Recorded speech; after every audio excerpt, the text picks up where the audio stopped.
Hi class, I wanted to take a little bit of time to go over this book that we have assigned for your reading this month. I know some of you don't get a chance to look through it. It's really easy read, a great skim, good information, but I know you don't always get to it, and so that's why I've said make sure you focus on your submissions.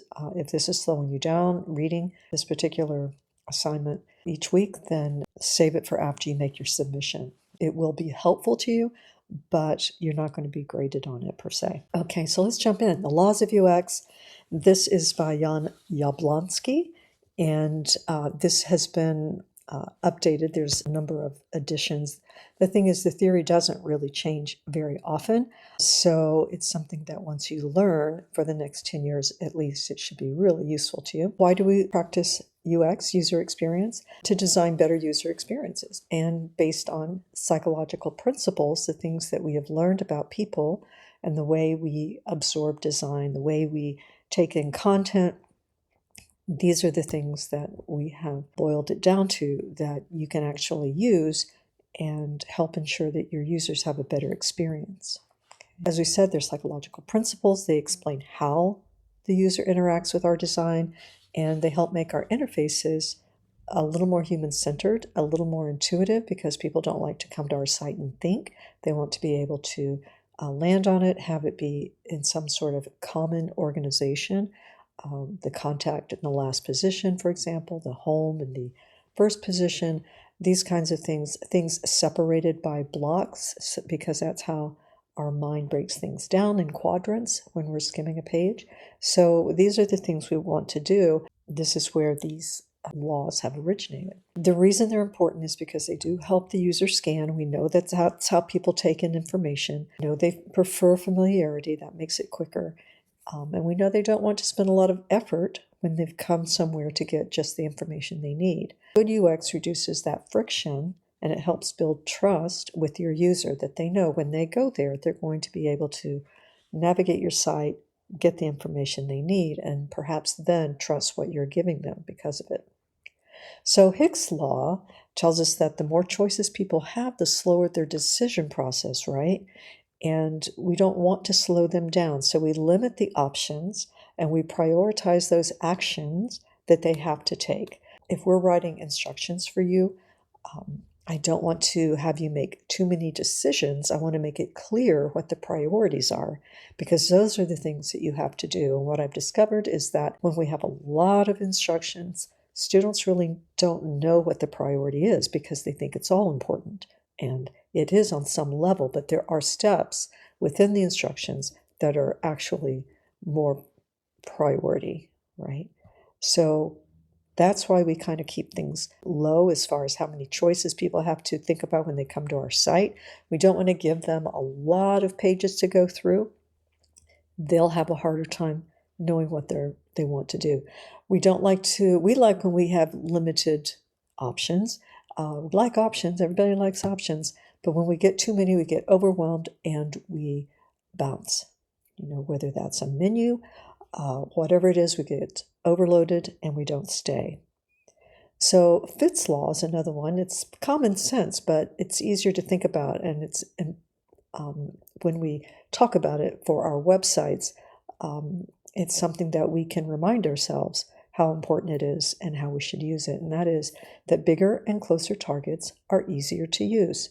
That can be if you, for somebody who may have a dexterity issue and they're on your site, we want to have bigger, we don't like those little radial buttons unless there's something else attached to it, like a few words that they can actually hit.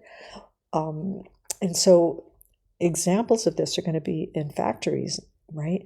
The stop button is always going to be bigger than the go.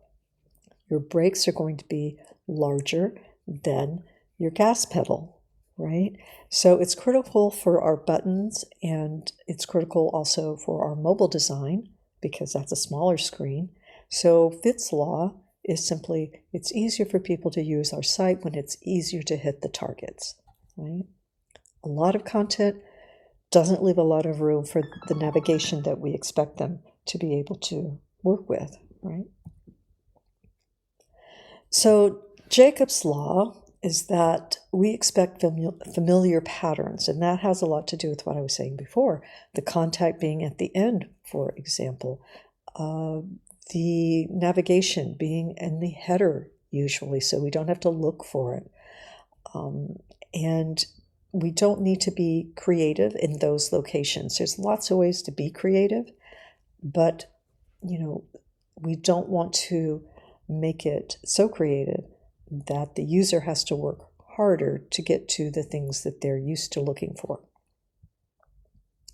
Miller's Law is that the user visiting your site can only hold a certain amount of limited information in their memory at one time, right? It might be up to 5 to 7, depending on the person, but generally that's where it is.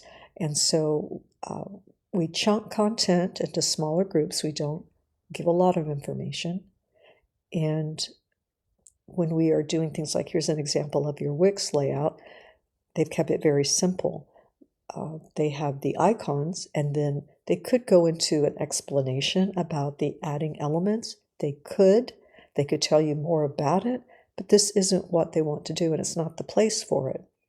Does that mean someone has to figure it out? Well, maybe, but they're more likely to be able to figure it out when they have that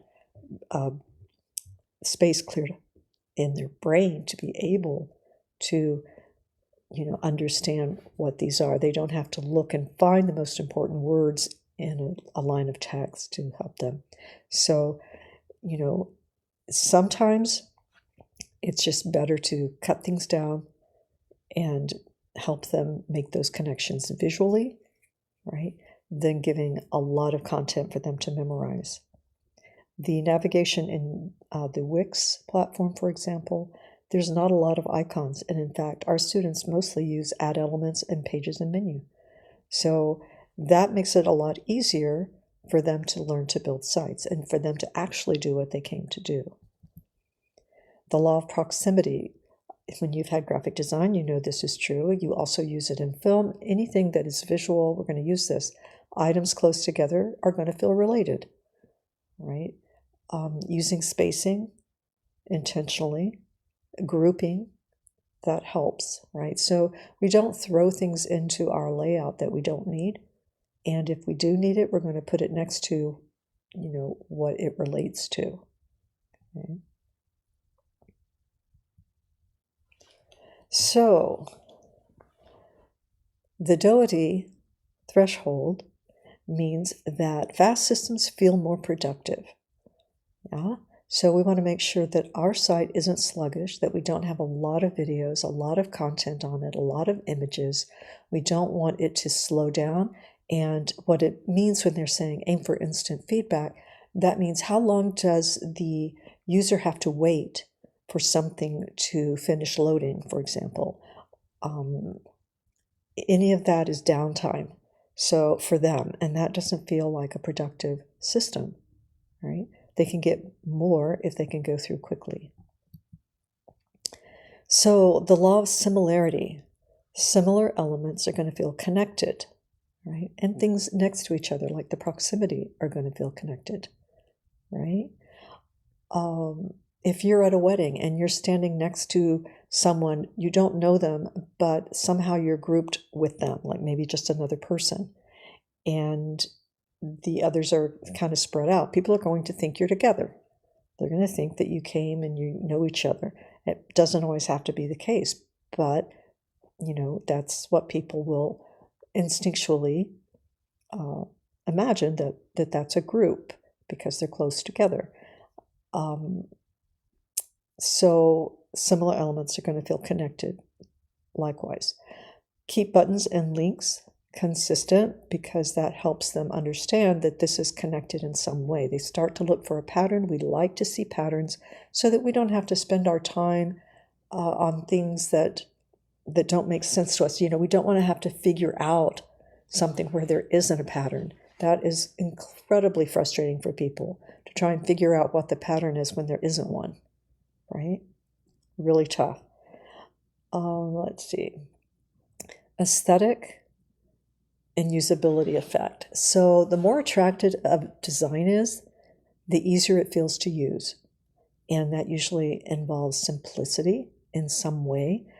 It may be that it's a monochromatic color pattern and palette, and that might work really well and feel attractive and easy to digest. So visual polish will increase the tolerance, how long somebody will stay on our site. If it's too chaotic, it's like looking at charts, right? Or looking at the policy content on a website we tend not to read the terms, right? We should, but there's so much of it that we don't have a tolerance for it, right? So we want to be careful about how much content we're throwing at people. This is a really great site. Adoratorio Studio, they've got some really strong designs, right? And maybe we'll look at those, but I recommend taking a look at that. So here's just another one that happens to be one they designed, and that's the Max Mara, and this is animated. It's like a game almost. It's a clothing, and they have really clean sites. But you can check out this particular game if it's still here. They had a different one in February that I'm not able to find that was about lanterns. And, you know, it's a game in that you select the lantern and it's moving around. They've got music a little bit. This one has the sound of the city, kind of muffled. It's not really loud. But this, you enter the experience, right? And it's about their jacket.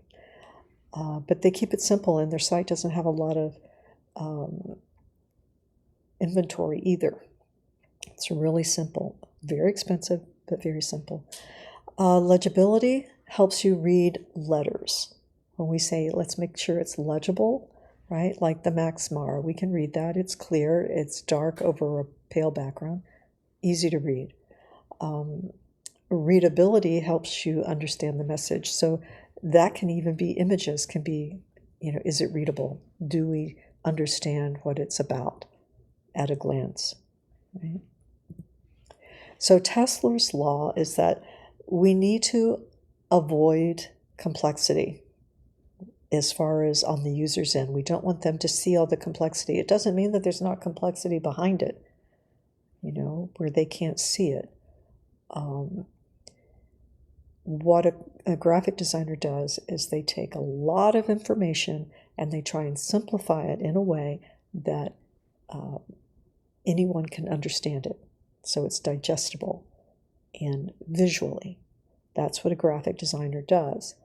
They try and make it eye-catching, fun sometimes if that's what's necessary, stand out, but be simple. But it can still be a complicated concept that has just been simplified in a way that people can grasp it, right? So while there is some complexity, and we can't always avoid that, we do want to shift it away from the user's end, okay? We don't want to overload them cognitively, right? We want to reduce cognitive load. All right, so key takeaway, UX is about human behavior. Simple, familiar designs work best. Make sure that you are going through their site as if you were a first-time site visitor, even if you've already looked at it. Look at it closely. How is someone visiting their site going to experience interface? All right.